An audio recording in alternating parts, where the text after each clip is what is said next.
అదేంటి గిరగిరగిరగిరమని తిరుగుతుంది?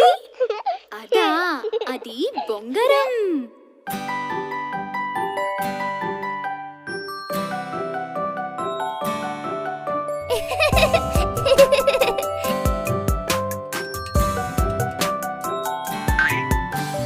రంగురంగుల బొంగరం, రకరకాల బొంగరం, గిరగిర తిరిగే బొంగరం, గమ్మత్తైన బొంగరం. దాన్ని ముట్టుకోవచ్చా?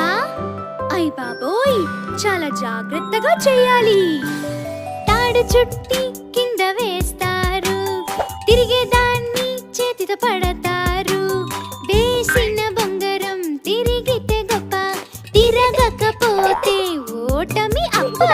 రంగురంగుల బొంగరం, రకరకాల బొంగరం, గిరగిర తిరిగే